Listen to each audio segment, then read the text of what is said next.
All right. So stop me if I got this wrong. We got Trent Grisham's Barry Bonds.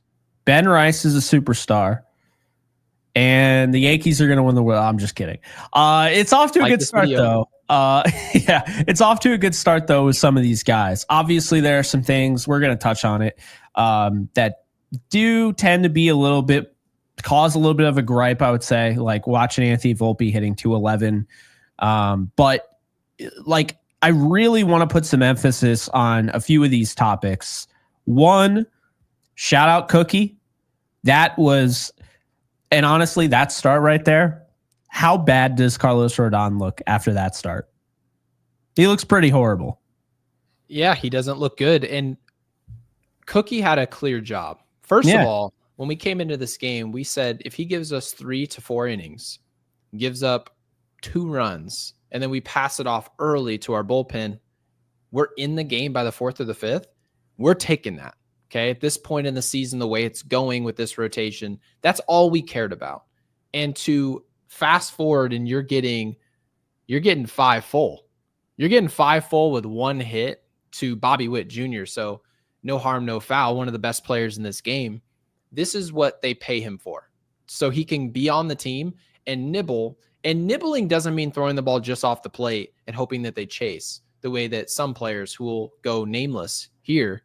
No, Cookie was actually working the corners. These were strikes. And when you do that consistently for even 5 innings, the ball's going to be in the ballpark. Okay. So I was incredibly pleased with how this start went. And I wanted to actually, before we get into the Ben Rice thing, because I know Ben Rice, that topic is going to be huge. How about Fernando Cruz and what he's done out of this bullpen? I mean, if you look up at the Baseball Savant page, what you're seeing with him missing bats, it all makes sense. Do you know what his expected ERA is? What percentile he is? 99th percentile. Okay. So he's been kind of screwed on some ones. I don't worry about, to be quite honest with you, you can describe it as screwed.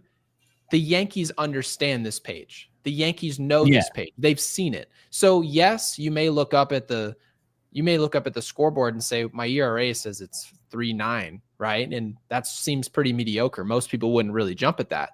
But the Yankees know what all this stuff says, right? There's a reason, right? Clay Holmes, his Baseball Savant page looked pretty good. It's the reason that the New York Mets gave him all that money.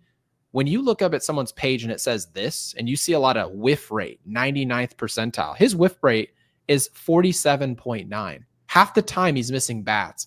And during spring training, the Yankee staff told him that splitter, that pitch is 6 miles an hour slower than the average splitter in Major League Baseball. The differential between your fastball and that pitch and that movement is game changing. You've got to use it more. It's exactly what he's done. His rate is at 50%. Half the time he's throwing this pitch, Jake, it's working. It is working. When, of course, it's working. When it's not working, he gets bashed. But no, I think this was kind of the thing that we were talking about even beforehand. I mean, when you add a guy like this, you have to know, like, when he's on, he's going to be on. He strikes out a lot of guys. His ERA is always decently high, but he gets a lot of guys out. So, it'll be something to monitor for sure. And, hopefully he can find some sort of consistency here, because when he's on, Gary, he is not a pitcher you want to be going up against. It's that splitter is disgusting. Absolutely disgusting. Kyle, appreciate the 5. Cookie definitely didn't eat Boone's cupcake today. Great outing. Also, I'm glad we won, but seems like it's a homer or nothing now, but at least we won. So I understand some people weren't exactly hyped about that, but I don't really give a crap how they do it. I just want them to win games. And to be honest with you, they should have won the game yesterday without hitting home runs, right? They put themselves in position to do so, and Carlos Rodon wet the sheets, as Gary says. So, I think looking at Carrasco, that was such a huge outing for him. Going up against the Kansas City Royals team that's struggling early on, but has so much potential in the lineup. And of course, you mentioned Bobby Witt Jr. taking him deep. Is the only hit he gave up was a home run, a mistake pitch. Yeah. But at the same time, a lot of the guys on that lineup probably missed that mistake pitch. You're not going to miss bats though when you have somebody like that, that comes up and is that dominant. I mean, he's one of the best hitters in baseball, and even though they're off to a slow start, Bobby Witt Jr. is not off to a slow start. So, that's the thing there. But really liked what I saw from Carrasco. Is this sustainable? Not at all. I wouldn't be surprised in the next start. He absolutely throws a dud, but you'll take him when you get him. And it's no different than Carlos Rodon. The only problem I have is that Carlos Rodon, like you brought up yesterday, and we talked about at length, is getting paid $28 million a year to not have those duds. Whereas Carlos Carrasco was kind of a last second add onto this roster. And it's a good thing they did, because I had my complaints about him being in the rotation. I still have my complaints about him being in the rotation. But if he's going to do stuff like this, I'm going to be off his back for the most part. Yeah, I feel like a good start from Carlos Carrasco is like when no one made dinner and you just order a pizza and it ends up being a great pizza, right? Yeah. This is sort of it. If it shows up, fantastic, right? I think a lot of us are feeling pretty good. I know we've sort of described this offense as boom or bust. They hit homers, we win. If they don't hit homers, it seems like they go down. Well, today we hit homers, right? If Jazz Chisholm's going to hit his 6th homer off of Lugo, Grisham's going to continue looking like Barry. And then you've got Austin Wells hitting an absolute laser. And then the topic of this episode in Ben Rice is hitting, frozen ropes is what they are. Okay. It's insane. It is absolutely crazy what we're witnessing. And I want to transfer this conversation specifically to Ben Rice, because I think right now, yes, in our title, we asked, is this potentially the next star for the Yankees? My conclusion on this player is obviously this is fluid. We have no idea how this is going to turn out. I think if everybody could look at the stats through 10 to 15 games of the season and determine who the stars were going to be, paying players would be a lot easier than what it is. But I will say this about Ben Rice.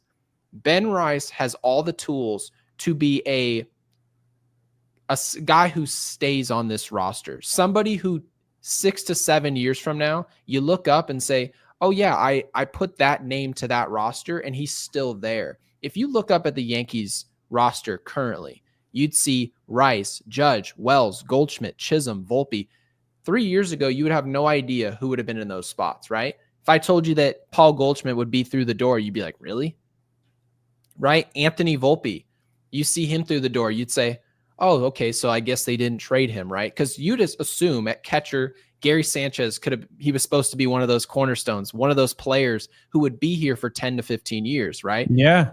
At some point or another, if you want to be a team that has staying power, that's going to win when it matters, and you're going to continue to do so, there needs to be players on your roster where 5, 6, 7 years down the road, you still see those names. Ben Rice is showing characteristics of a player who can stay in this league, who's made adjustments. Last year, the end of 2024, you started seeing pitchers pitch him up in the strike zone. He didn't know how to adjust. He went into an off season, is now getting on top of the baseball. Now we see a stronger player. He's working on top of the ball. He's not trying to loft homers. He's just making hard contact. If it goes out of the park, it goes out of the park. But when it doesn't, Jake, he's not ineffective. He's able to hit balls on the line and run the bases hard and run them smart. So what he's doing at the plate, I know right now he doesn't have a position. He's our full-time DH, and we've sort of introduced the idea of where he's going to play or if he's going to stay at DH. It is an interesting question as far as what his potential really is. Yeah, and I got to be honest, they really need to figure it out sooner than later, because he needs to be in the lineup. It's like the idea, this is like Adam Dunn with hitting for average. Like, I know he can only play DH, or he can only be a DH or first base, whatever, but you have to just figure it out, right? You're not going to just have 40-something home runs and a guy who's hitting 300 and not put him in the lineup. Ben Rice, I'm not saying he's going to hit 40-plus home runs, but what I am saying, and this is a fact, not opinion, analytically, no one hits the ball harder than Ben Rice consistently as Ben Rice either. So he's consistently hitting the ball hard, whether it's a grounder at 108 miles an hour or a home run at 113. Every single game, he is leading or in the top 3 in exit velo. And the bat speed has gotten faster. So that's another thing, is that his swing speed is up, because it's 74.7 this year, which is 89th percentile, by the way. You know what it was last year? This is wild. 71.4. His bat speed is up by 3.1 miles per hour. That is not a joke. What would you do with him? Because I think that everyone would just say, okay, well, if Ben Rice is going to continue playing this way, it's an easy solution. I'm going to force his way into the lineup, and I'm just going to say solve it, right? Well, solving it requires you to make tough decisions, right? We've got a player coming back who we're paying almost $30 million, and it's not our money, so it's very easy for us to say, Giancarlo Stanton comes back. If he's continuing to play like this, he's hitting balls this hard, right? You're hitting 300. You're on bases over almost 420. Okay. It seems easy for us on the outside looking in, right? We don't work for this organization. No one who's listening to our podcast works for the organization. So for us, it doesn't matter what these guys are paid. We want guys who are performing to play, especially the guys who are consistently available. And as of now, Ben Rice is available every day. Absolutely. I think most would give the answer is if Ben Rice is continuing to play this way, he's the DH. But we've got to be realistic for our expectations. What exactly are the Yankees going to do? What is your prediction as to what the Yankees are going to do? Because when he comes back, Giancarlo's not going to left field.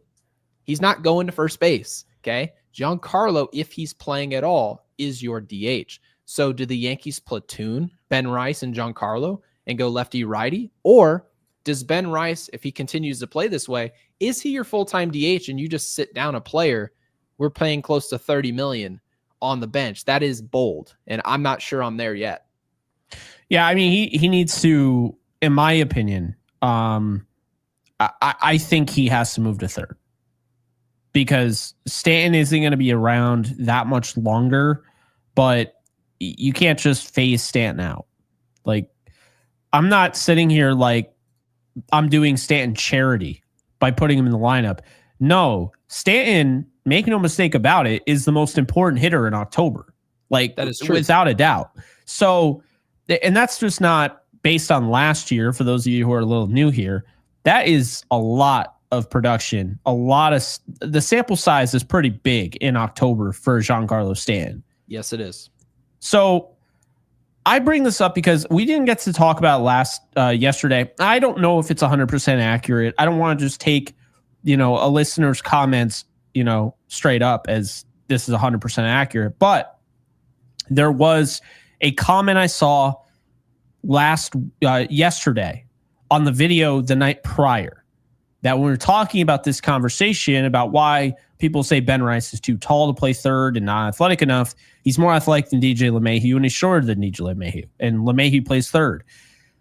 And so I saw this comment and they said apparently Yankees are Talking Yanks asked Boone about him playing third and he shot it down immediately and said he's not a third baseman. We're not going to be doing that.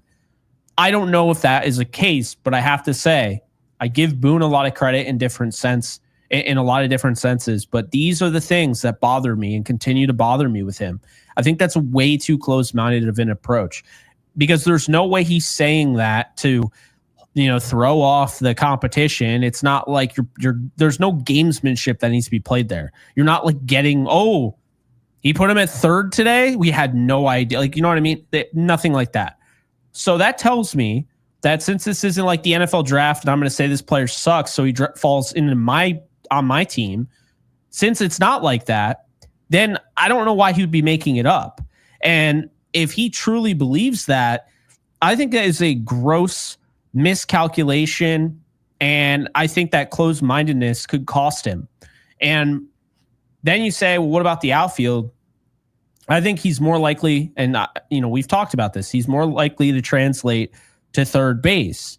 There are guys that have moved to third base in the past. And another comment, because I love our comment section, one of them brought up that Jorge Posada was drafted as a second baseman, and he moved to catcher.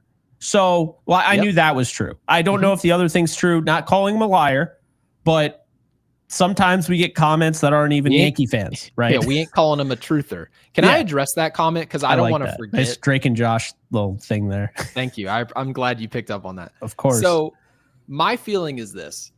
To your point, yeah, if it was brought up on their podcast, then it's strange to just shoot that down, because it's almost like if someone was like, hey, what about throwing Shaquille O'Neal into the corner and trying to see if he can shoot threes? And someone's like, hell no, absolutely not. I would never consider it. You saying that information about what a player can't do, you better be sure that player cannot do whatever that is. Now, again, if you said Shaq's going to the 3-point line, he's going to be shooting threes, he couldn't shoot free throws. So a coach could draw the conclusion he's not going to be effective over there.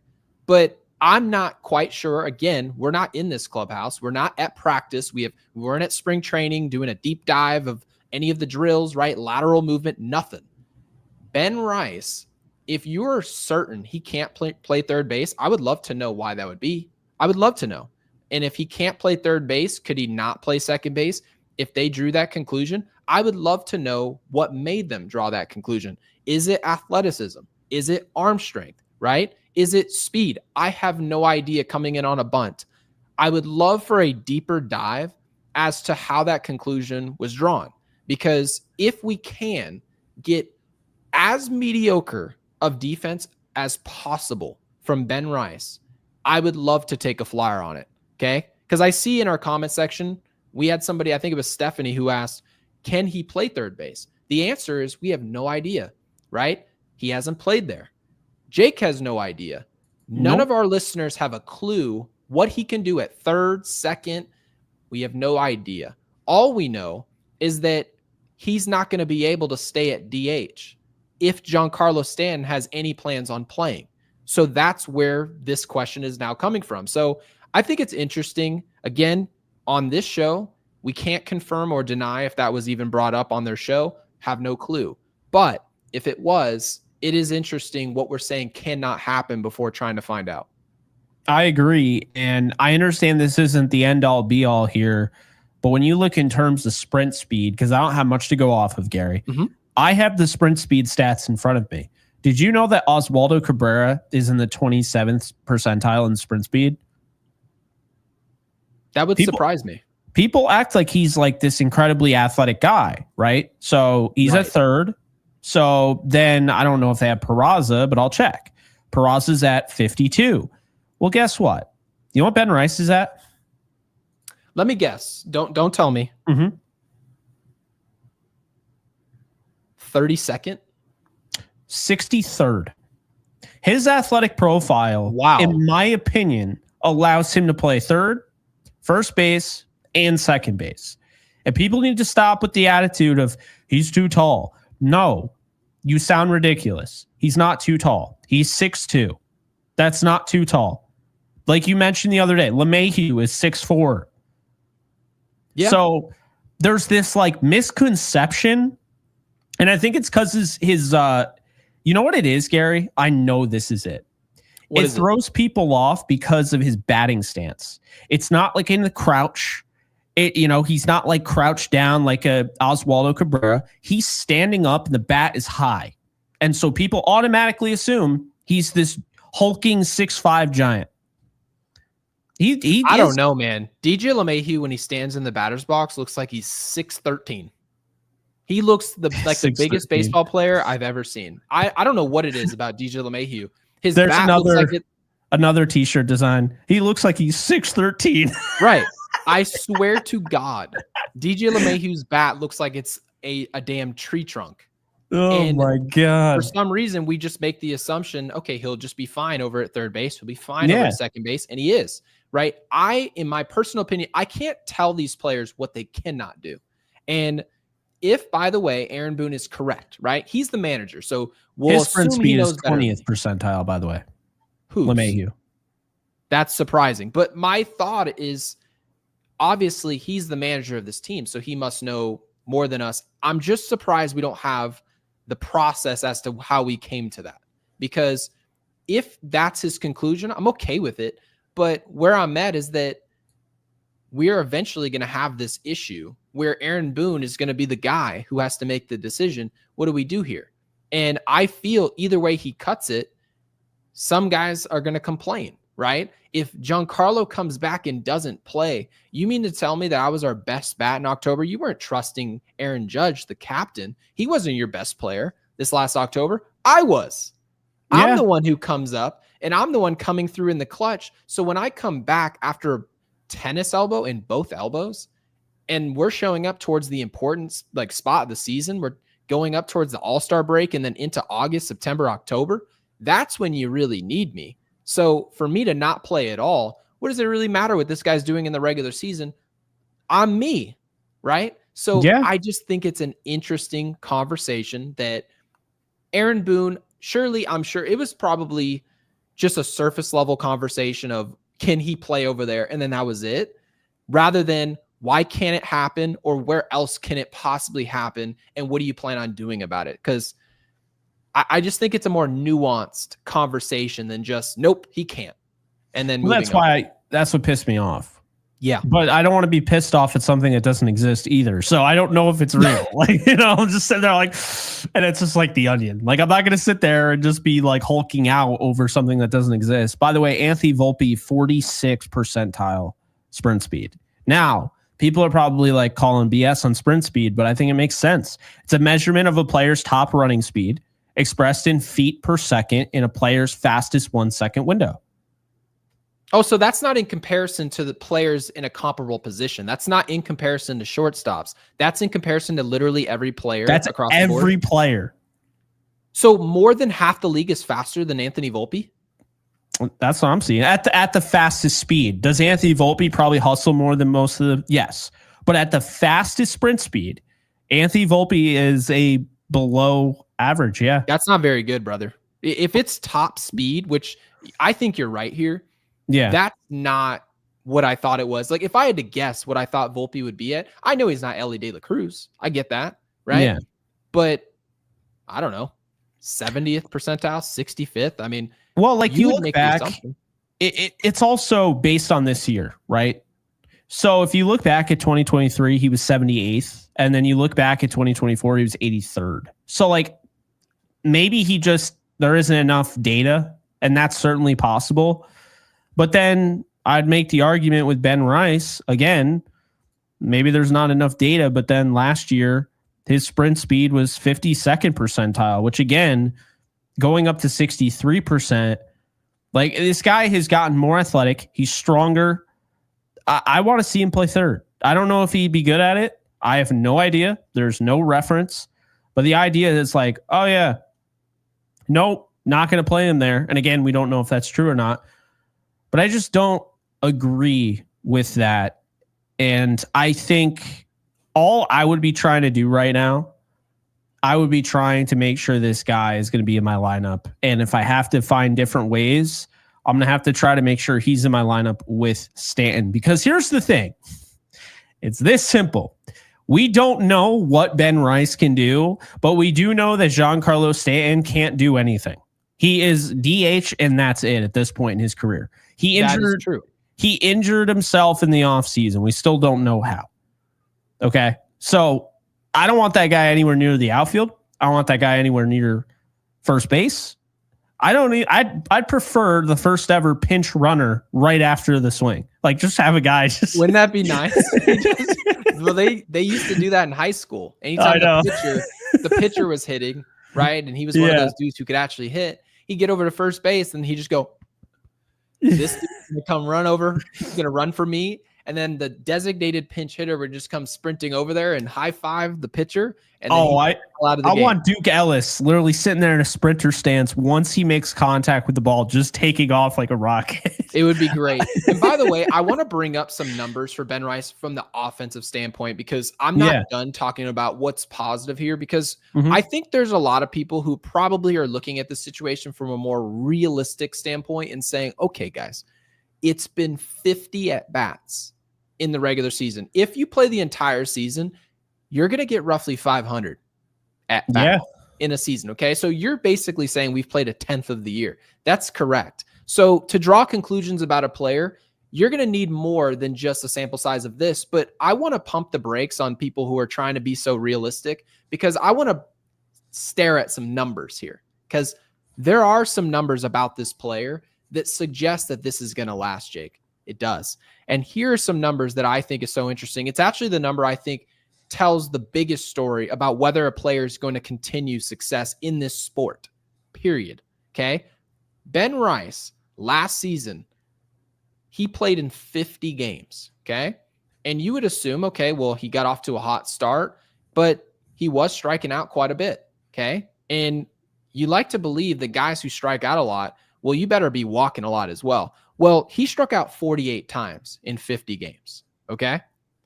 And you're like, okay, how many did he walk? Did he walk 40 times? No, he walked 20 times. Okay. In 50 games, he walked 20 times. It's not great. Okay. Then you fast forward to this year, right? The story is he got stronger. That's how he got better. He's just hitting the ball harder. That's all it is. And it's not going at fielders, so his numbers look the way they are. Wrong.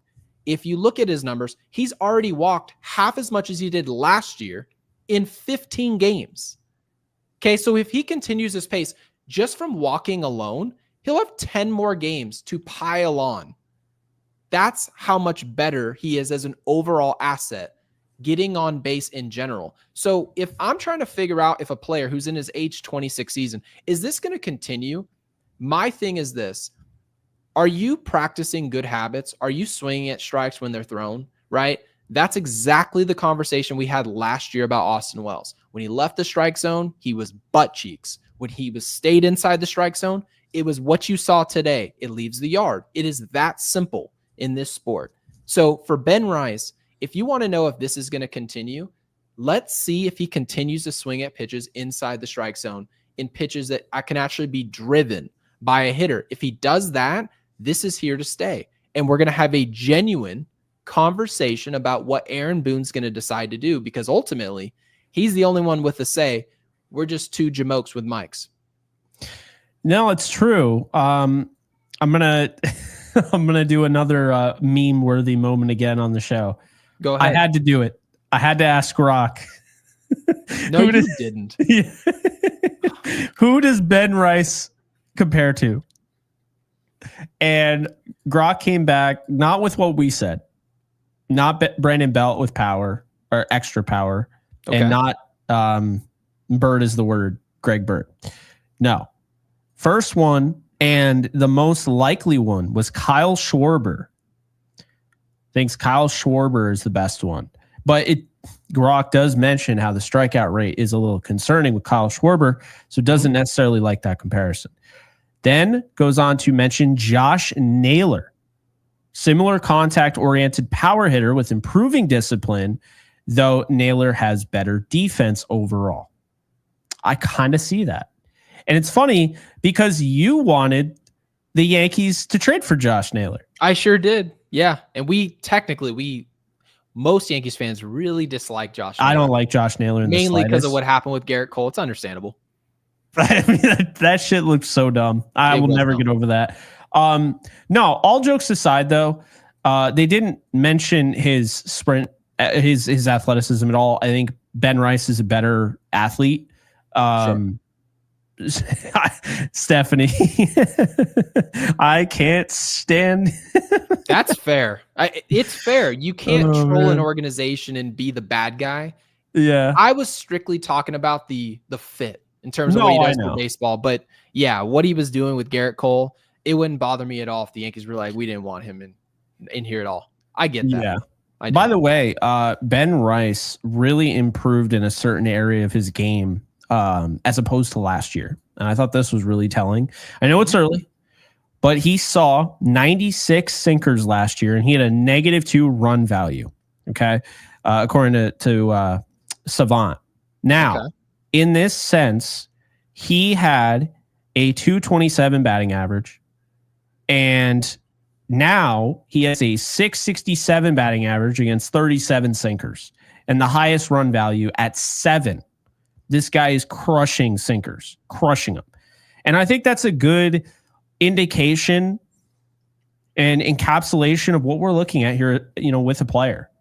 You mentioned it. I've mentioned it. This isn't just he got stronger. This isn't just he worked harder. No. It's not general. This is a macro thing. This is not a micro thing. He didn't work on a couple things and got better. This guy got astronomically better. He is way better of a player right now than he was at the end of last year. And that comes from hard work, but it comes from knowing what to work on. You're not just adding 10 pounds of muscle. His discipline didn't just get better overnight. He clearly had to work on that, and you can see. And the fact that this guy who people just assume is some fastball hitter, he's got a 2-run value against, four-seam fastball. He's hitting 267. You know what he definitely struggled with last year? A cutter. And now his cutter, he is hitting from 192 last year. He's hitting 750 batting average. He's hitting these breaking pitches he wasn't hitting last year. He's making pitchers work. He's wasn't making the work torpedo, last year. Correct? I don't remember. I think he is, and I'll have to look that up. If I'm remembering this correctly, I'm fairly certain he's one of the players who moved the barrel of his bat more towards the center of the bat. Okay, I'm looking it up now. More towards the handle. Curious. And the reason I bring this up is if you actually ask yourself, he's not. He is not one of them. Very surprising. Ben Rice, along with Oswald Peraza, and Aaron Judge are using traditional bats. Right. So if you have to ask yourself, what are you trying to do against a taller player in the game that has power? You're going to try to bust him inside, or you're going to throw sinkers well located at the bottom of the zone or below and try to get them to put the ball on the ground. You want to keep the ball out of the air. That's your goal. And when guys are throwing cutters and sinkers and your numbers look like that, yeah, you're going to be great.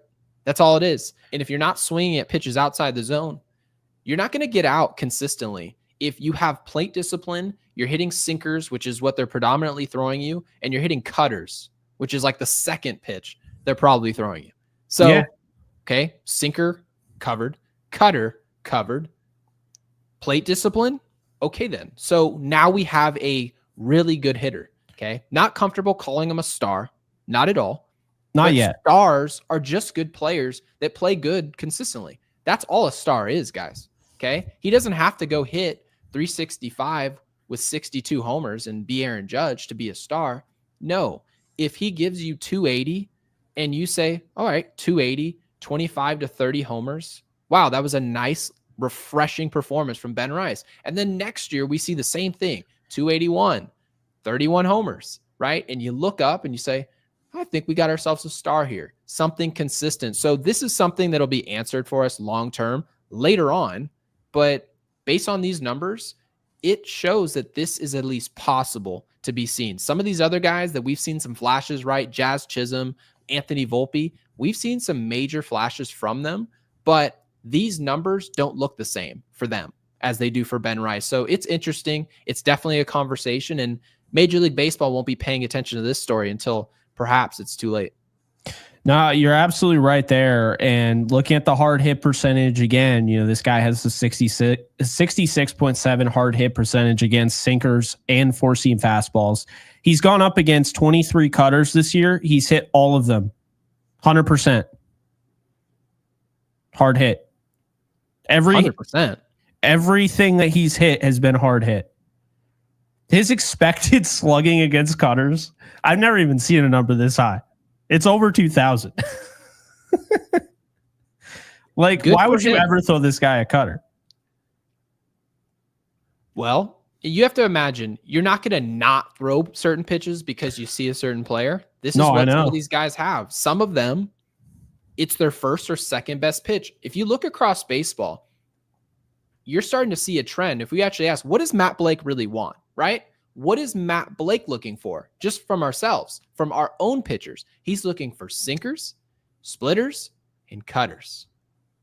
There you have it. So when you look at our own hitters, what do you think baseball's trying to do? They're trying to move the ball east and west and keep the ball on the ground, right? Everyone's trying to hit homers, miss some bats, pitch up in the zone. Ben Rice is seeing the exact same thing, and he's just doing something with those pitches. So we should be really excited about what he's doing. And I can tell you right now, I'm just going to forewarn you guys, there will be no movie for this episode. it is going to be Ben Rice to third base. Give it a try. Yes, I like that. In some form or fashion, you have got to leave a comment. At the very least, asking us to try. We on this podcast have never, not one time ever, suggested that Ben Rice would even be league average at any of the given positions defensively other than first base. But Paul Goldschmidt, the way he's playing at first base, there is no way in hell he's coming out of the lineup. So you've got to make a tough decision. You anchor him at first base. What do we do with Ben Rice? It's a tougher answer than what people are giving us credit for, but there is an answer out there somewhere where both players in Giancarlo and Rice can play. And by the way, I mentioned Grok. Well, Baseball Savant has comps as well. And his comp, he has quite a few of them, similar batters to Ben Rice. 2024 Taylor Ward, 2024 Shea Langoliers, 2024 JD Martinez, 2024 Pete Alonso, and 2024 Christian Walker.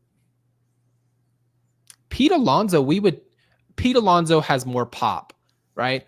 The velocity is next level. It's sensational. What he's doing, obviously, he gets paid the big bucks specifically to do that. Well, if you get a player in Ben Rice, if he gave us 245 to 250, to be honest with you, I know you said 280 is a ceiling. If he gave us 250 and he's able to walk 100 times a year, still getting his strikeouts, right? You don't just overnight never strike out. And you're giving us 30 plus homers. Jake, that's a player you want on your team for a long time. That's the answer. So I know that 250 doesn't sound great and all, but when it's 250 with Pop, who can draw a walk and be a great at bat in October, potentially, yeah, that guy you want around. So I love those comps. I do. Maybe Grok is onto something. I still won't use it, but I think that's the only AI that I actually like. It's just funny. It's called Grok. I don't know why. That just makes me laugh. That's Twitter's, right? Yeah, that's Twitter's. Oh, perfect. Ben seems to be athletic. Maybe he can play third. He definitely has star quality potential, and we know he's willing to work. We should try it. I agree, Stephanie. You know what I'm going to say is this. We just rattled off all the things Ben Rice worked his ass off to get better at. And he did it in such a short amount of time. Mm-hmm. We're talking about they played deep in October, and he turned it around, and he's in spring training in March, putting this stuff already to work. And love that edit there to stuff. Can I address this, by the way? Because Scott, by the way, we all have opinions. He could be perfectly correct here. Mm-hmm. I want to make sure we leave it up on the screen. So Scott says that Rice cannot play third base. Okay. Now, this is his guess, and that's perfectly okay. Now, how do we know that? We don't. But you know what we do know? Knows. He's got the work ethic to learn it. And again, just because you work hard doesn't mean you can do something. Okay. Mm-hmm. You can throw LeBron James can be a great NBA player, and you can just say, well, he works really hard, harder than most people in this world, at his given sport. So he could be a tight end. He could be a horse jockey. I'm sure he'd figure it out. Maybe he wouldn't. But that's where I'm at with it. You got to allow people to try at something before you can tell them they just can't do it. That's where I'm at with this. I'm not telling you that if tomorrow was a do or die game, I'm comfortable throwing Ben Rice over at third, because again, we have said it 4 or 5 different times. I know you have, Jake. We have never suggested what he can do, but what we won't do is say he can't do something. We have literally zero evidence, literally zero evidence that he can't do it. So Aaron Boone surely has seen something that's making him draw this conclusion. But just because Aaron Boone says it doesn't mean I have to go, oh, okay. Well, it can't. I'm not going to do that. No way. It's no different than when you're talking about prospects and you say, this guy's unproven. Okay. Well, unproven, what does that tell you? All you know is when a prospect has an unproven label next to his name, it means he hasn't proven anything, good or bad. He hasn't shown you what he is, but that also doesn't mean he can't show you what he is. So I've always hated that because it's not just baseball. I deal with it with the draft and all that stuff. NFL draft. It's like, oh, he's unproven. Do you like have any idea what unproven means? I feel like people hear like unproven, they're like that instantly means he's bad. Like it's a bad thing. Yeah, for sure. Isn't it like there's a negative connotation behind the word unproven, right? Correct. I mean, when you hear unproven, the way like it's talked in sports talk media, it's always to say that there are doubts about something. Yeah. Doubts about this may not team. happen. Can I ask you a question, by the way, Jake? Yeah. If we had a game 7 of the World Series tomorrow, is Max Fried technically unproven as a pitcher at that stage? Yes and no. Because technically, we talked about this. He doesn't have a great ERA in the postseason. That was one of the main things that we were like a little concerned with. At the same time, how big is that sample size? Well, his sample size is 0. Max Fried has quite literally never pitched a game 7 of the World Series. So all of us would be saying, well, I either feel confident about this start that's coming up tomorrow or I don't, right? We all have our opinions. But you can't say Max Fried is unproven, so we shouldn't ever try it. He shouldn't pitch game 7 tomorrow. Yeah, no, sometimes you got to throw him in the fire and have faith that maybe it will work, right? You put somebody in the best position to possibly succeed. So yeah, we know that Ben Rice is unlikely to move to third base, technically unlikely to move to second base, but what could happen if he does stick at any given position in the field? Take your pick. And the answer, if it's first base, you have to come up with the real conclusion is if he can only play first, what is our conclusion? If people are saying he can only go to first base, then what are you actually saying? Ben Rice is going to come sit down with Aaron Boone? That to me is wild. I would much rather see poor defense at third base and see someone maybe get an opportunity to learn over there than sit a bat down the way this looks. So I don't know. I think it seems like there's just no way you could justify. Yeah, we're just not going to play Ben Rice every other day. We'll play. No, absolutely not. Okay. There's no way that this guy with the freaking savant page he has the stats, he has the analytics. And if you believe in the eye test, which I think it always comes down to whose eyes they are, he passes every freaking eye test. He passes everything with flying colors right now. So if he continues on this trek and it's June, July, and he's hitting, let's just say there's a positive regression, negative regression, whatever, 280, he's got 18 home runs. Are you kidding me? There's no way this guy is sitting a day. And guess what? This is the benefit, by the way, of being a DH. He doesn't have to sit. He doesn't need a day. You pick up a bat and hit 4 times a day. That's it. You don't need. The issue is we have a designated DH. I know, but that's what I'm saying though. Right. Like he currently doesn't need a day. So what I'm saying is until Stanton comes back, he should be in the lineup every single day. He doesn't need a day off. This is my favorite thing. I'm so glad this was said. This is perfect. Okay. What's that? Now, mind you, Scott, we're not going to pick on you because I'm very happy. I mean, you're a member here. I'm very happy you're here. Okay. We love you, Scott. And this is conversation. This is sports. No. This is what, yes, I'm going to just shred this part, of course. Now, mind you, he says, and he's correct. He says it feels far-fetched, guys. He's absolutely correct. Yeah. He's absolutely correct. It does feel far-fetched. But you know what? There are a ton of things in life that are far-fetched that end up happening. A-Rod playing third. A-Rod playing third base. A-Rod was the best shortstop on the team.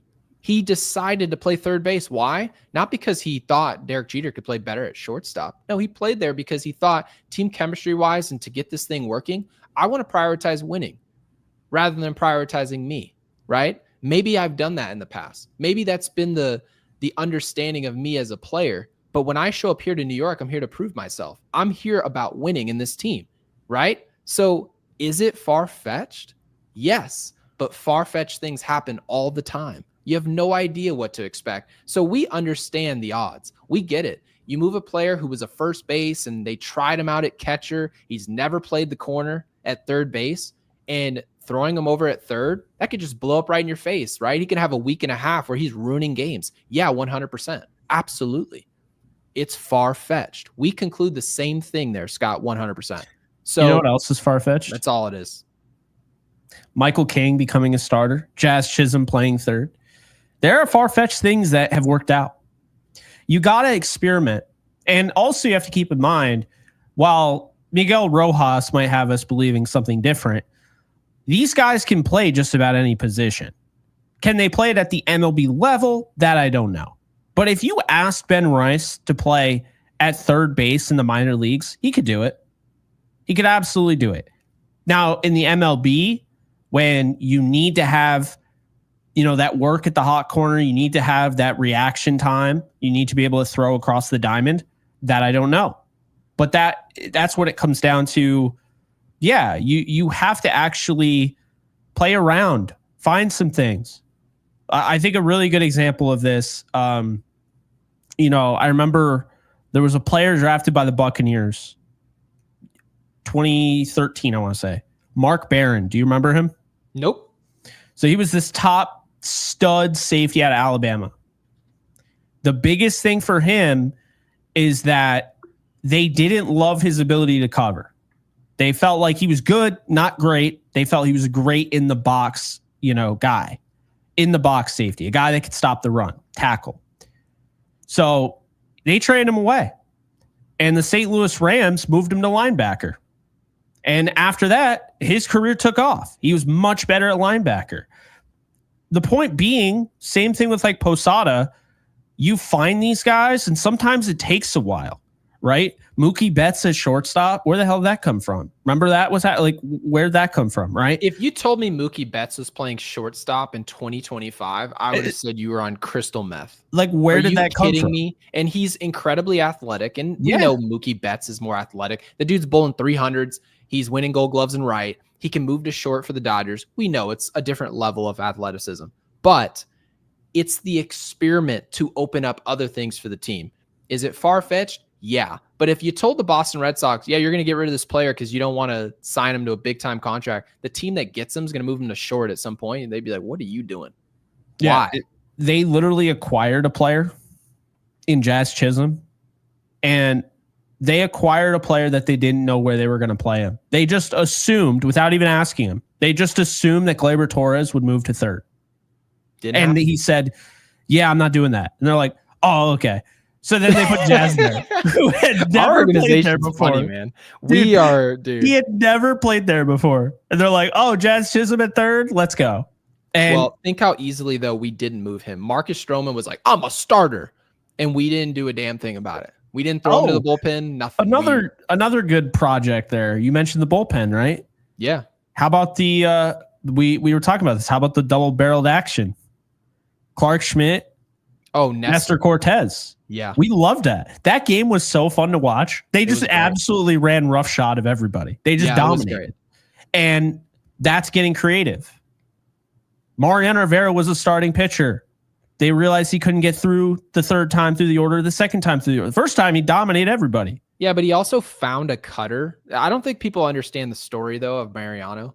Mariano Rivera accidentally threw a cutter in the bullpen, not even knowing what a cutter grip was. He had never thrown a cutter in his entire adult life. Never in amateur baseball, never in his home country, never, not one time. And it was thrown in the bullpen. They said, what the hell was that? Throw that again. He goes, oh, well, I was holding it like this. Well, keep doing it. Try that one more time. Boom. Yeah. I'm going to throw it back to you. Throw that one more time. Yeah, don't throw anything else. Do you think I need a straight change up off that? Or nope. What do you think I should be? Nah.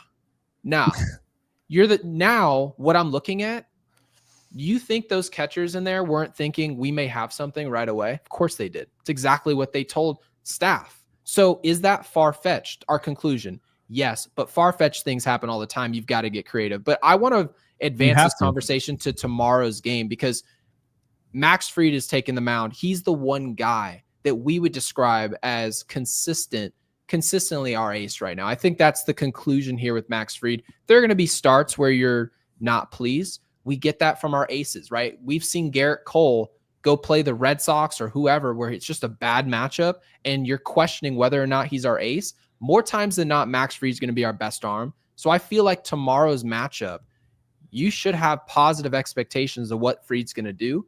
And the interesting part about tomorrow's matchup is that Michael Wacha is on the mound.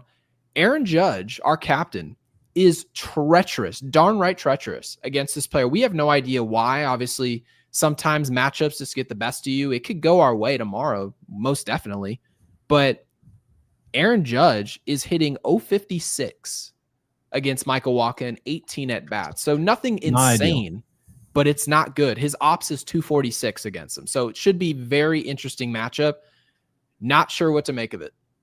Yeah, I think because Fried's on the mound, I feel really good about the Yankees' chances of going up and winning this series tomorrow, which they need to win a series. I mean, they've lost now, 3 of the last 4. So, yeah, I definitely feel really good about tomorrow, as opposed to when I didn't feel that great when Carrasco was on the mound, but he came away with a win. I really feel like Max Fried is only going to build off his last performance. So, I like them tomorrow. Yeah, that's pretty much all I have to say. I think tomorrow's game against the Royals, I mean, the Yankees just got to keep building. They are a team that really just likes to compile what they're doing, for better or for worse. When they're struggling in the bullpen, they're struggling in the bullpen. When the starting pitching looks atrocious, it looks atrocious, right? The hitting, they look like the worst team you've ever seen. But when they're hitting home runs, it's like they hit one on top of the other. It's a very, I hate using it. I use this word all the time, streaky. It is a streaky team. It's a contagious environment, indeed. But it is a contagious environment. And I think you could see right away when Jazz hit that home run, you're like, oh, like there was an uplifting feeling when they showed the clubhouse and you're like, oh, okay. They showed the dugout, not the clubhouse. They showed the dugout, and they're like, "Oh." You see them all, and then not long after that, it's like home run by Bonds, home run. Yeah, I put that in there. Home run by Grisham, home run by Rice, and the Wells one, like you said, was tattooed. I mean, yeah, it was a good day at the office today, and guess what? They only scored 4 runs, but it perfectly shows you they scored the same amount of runs as the night before against a different team. But it just so happened that those 4 runs were able to win them the game this time. Why was that? Because the starting pitching did what it had to. I still think the bullpen has been absolutely fine. It's had a little bit of a rocky, whatever. And Devin Williams, he still has some shakiness to him, but I'm telling you, he's only going to get better. And I absolutely love watching Weaver pitch. We mentioned Cruz, and Tim Hill has been huge for them as well. They got a good bullpen. I'm not worried about that. What I'm worried about is the starting pitching. When the starting pitching gives you 5 innings of 1 hit ball and 1 run, the rest of the game, that's on the offense. I don't care what anyone says. The offense can't score more than 1 run. They didn't deserve to win. Yep, couldn't agree more on all fronts. So no movie tonight, but if you guys stuck around with us, give us your real answer, your honest answers. There's no wrong answer of what you would do with Ben Rice. Okay. I think that's the most interesting topic as of now. Given what he's doing offensively, he's got to be in the game. I think the easy answer, the one that we're going to get most often, is a platoon job between Giancarlo Stanton and Ben Rice, right? Obviously, knowing that we've got a lefty-righty situation there could really help the Yankees, especially given their struggles against left-handed pitching. But I will tell you, Ben Rice this season is hitting left-handed pitching. That's been a major development for him as a unique player. So I think it's interesting. I don't know, maybe some people have some balls and you're like, hey, throw Ben Rice over at third base, give him an opportunity. I don't know. Let us know what you're feeling. Some even are saying second base. So yeah, let us know. Funny, real quick thing I want to throw out there. I don't know if you saw the comment, Gary. The guy's like, yeah, I'm hitting bombs with Gary Sheffield in MLB The Show while I'm listening to Gary Sheffield Jr. on Yankees Unloaded. It was like a little chefception. Yeah, it's a little round in a roundabout way. Yeah. Yeah, it was always, I mean, I think it was weird when I was a kid and your dad's in a video game, but I mean, yeah, I'm kind of used to it now, but very cool. That is cool. Well, that's going to do it. Be sure to like, subscribe, comment, all that good stuff. Be sure to comment your thoughts on the Ben Rice situation. If you don't know the Ben Rice situation, either put third base, Ben Rice at third, Ben Rice at second, Ben Rice at DH. We'll know what you mean by that. But that's it. So appreciate you guys. If you're on Twitter, head on over to YouTube, give us a sub. It is youtube.com/@YankeesUnloaded. And we'll see you guys tomorrow following the Yankees-Royals matchup. Waka versus Fried at 7:05. Like this video.